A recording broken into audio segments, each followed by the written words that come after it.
Complex number, इसका basic मैं आपको आज की क्लास में समझाने की कोशिश करती हूँ। देखो, ये देखो, जैसे √5 है, 3/4 -1/2 -5, ये सारे आपके क्या हैं, रियल नंबर्स में आते हैं। ये इंटीजर्स है, ये आपका, ये भी -1/2 आपके निगेटिव इंटीजर्स हैं। 3/4 रैशनल नंबर के फॉर्म हो गया। √5 हैज़ ऑल्सो सम वैल्यू 2.12, ऐसे इसकी वैल्यू होती है ना। तो ये सारे आपके रियल नंबर कहलाते हैं। बट जो रियल नंबर नहीं है वही कॉम्प्लेक्स नंबर कहलाते हैं। जैसे आपने क्वाड्रेटिक इक्वेशंस में क्लास 10th में पढ़ रखा है कि b² - 4ac की वैल्यू जब निगेटिव आती है, ओके, और ये √b² - 4ac, इसके हमारे वहाँ रूट्स नहीं निकल पाते हैं। क्यों नहीं निकल पाते? क्योंकि जो हमारी ये वैल्यू आती है वो निगेटिव में √, में आती है। लाइक जैसे मैंने निगेटिव में √, में -5 लिखा, तो इसकी वैल्यू ही एग्जिस्ट नहीं करती है। तो ऐसे नंबरों को हम लोग क्या बोलते हैं, कॉम्प्लेक्स नंबर बोलते हैं। बट अब क्लास 11th में कॉम्प्लेक्स नंबर को हम करेंगे और सॉल्व भी करेंगे। देखो, √-1 की वैल्यू i होती है। यहाँ पे आपको कुछ चीज़ें याद रखनी होगी। अगर मैंने i² किया तो रूट क्या हो जाएगा, कैंसिल हो जाएगा, i² की वैल्यू -1 हो जाएगी। ओके, तो कॉम्प्लेक्स नंबर को हम i से डिनोट करते हैं। Now a number in the form of a + ib where a and b are the real number is defined as the complex number. Complex number को जब हम लिखते हैं तो z से डिनोट करते हैं, a + ib। i क्या है हमारा, इमेजनरी नंबर है, इमेजनरी पार्ट हुआ यहाँ पे। तो a आपका रियल पार्ट हुआ, रियल वैल्यू आएंगे यहाँ पे, एंड b जो है वो इमेजनरी पार्ट का, दो पार्ट है, रियल और इमेजनरी। तो ये इमेजनरी पार्ट कहलाएगी आपकी। ओके, इसको हम लिखेंगे im z करके डिनोट करेंगे। ओके, अब एक एग्जांपल आप लो, जैसे z = 2 + i5 लिखा हमने, तो 2 क्या हो गया आपका, रियल नंबर हो गया, और इमेजनरी z की वैल्यू क्या हो गई, 5। क्यों, 5 i से मल्टीप्लाई है, और i की वैल्यू मैंने आपको क्या बताया यहाँ पे, √-1। Algebra of complex number, addition of a two complex number, closure law देखो आप first, sum of 2 complex number is always equal to complex number. अगर हमने 2 कॉम्प्लेक्स नंबर लिया तो उसका सम भी हमारा एक कॉम्प्लेक्स नंबर आएगा।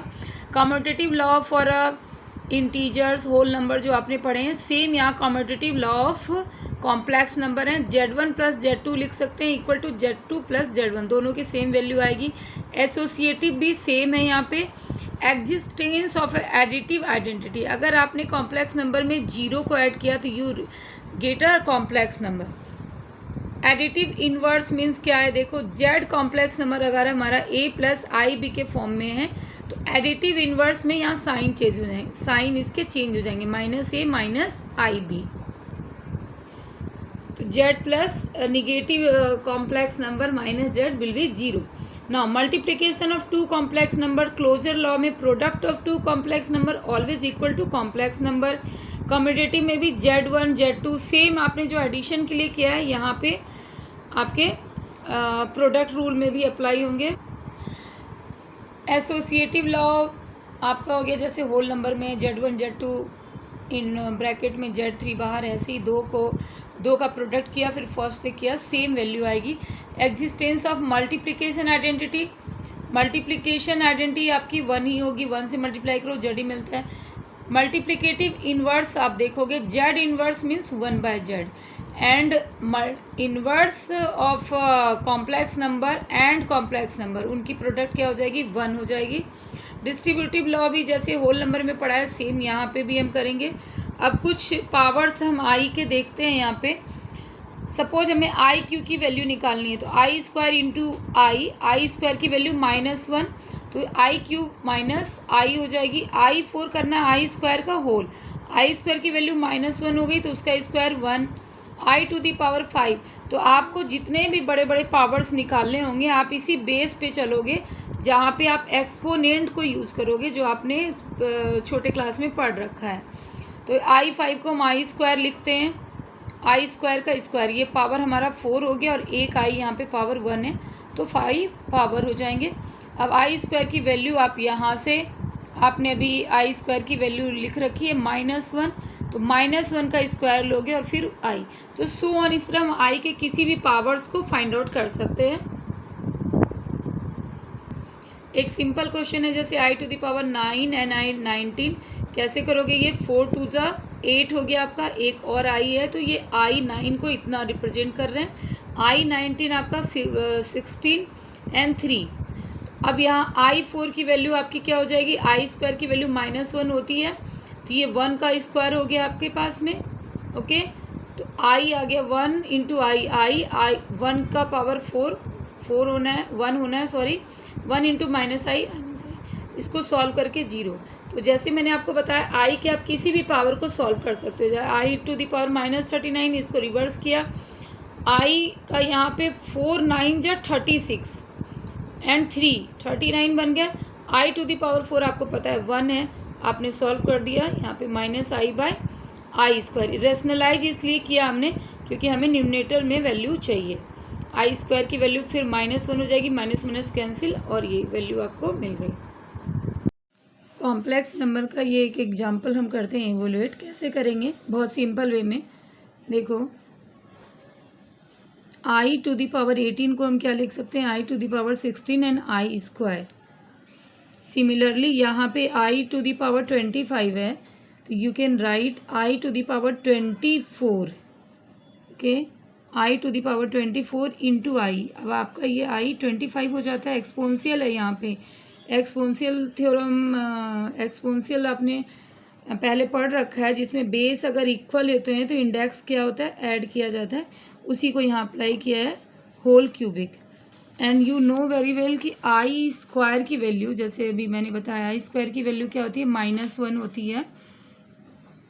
आई 16 को आप i to the power 4, i to the power 4 to the power 4 कर दोगे, और यहाँ आई 24 को भी 4 टू दी पावर 6 कर दोगे। यहाँ पे एक्सपोनेंशियल के अकॉर्डिंग टू हमने किया है, 4 इंटू 6 24 हो जाएगा, इंटू आई करोगे, होल क्यूबिक। ओके, तो आई टू दी पावर 4 की वैल्यू क्या होती है? 1 होती है, बिकॉज आई स्क्वायर है, इसका होल स्क्वायर करोगे तो -1 का स्क्वायर क्या हो जाएगा आपका? 1। ओके, तो यहाँ पे 1 इंटू -1 लिया हमने, प्लस सिमिलरली 1/1 इंटू आई होल क्यूबिक, और फर्दर इसको सॉल्व करोगे तो -1 प्लस आई अपॉन -1 होल क्यूबिक। ओके, यहाँ 1 इंटू आई था, मैंने यहाँ पे ऊपर नीचे आई से मल्टीप्लाई कर दिया, आई से मल्टीप्लाई करने से ये जो हमारा आई था वो न्यूमरेटर पार्ट में चला जाता है, आई स्क्वायर की वैल्यू -1 हो जाती है। तो नेक्स्ट हमें -1 माइनस आई का होल क्यूबिक मिल जाता है। Now you apply the formula, class 10th में पढ़ रखा है, a माइनस बी का होल क्यूबिक लगाएंगे हम यहाँ पे, a³ minus b³ minus 3a square b plus 3ab square.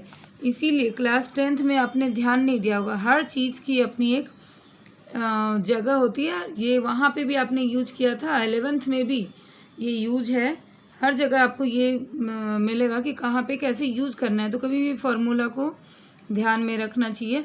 अब इस पे जब हम बिठाएंगे इसे, तो हमारे पास आ जाएगी वैल्यू -1 प्लस आई माइनस 3i प्लस 3, और आगे सॉल्व करोगे तो 2 माइनस 2i। तो आपका रियल पार्ट ये हो गया, इमेजिनरी पार्ट ये हो गया। ओके, ये तो मैंने सॉल्व करके बताया है। यहाँ पे आपको इसकी फ़ोटो मैं डाल देती हूँ, तो आप ये देख सकते हो कि किस तरह से सॉल्व किया गया है। ओके।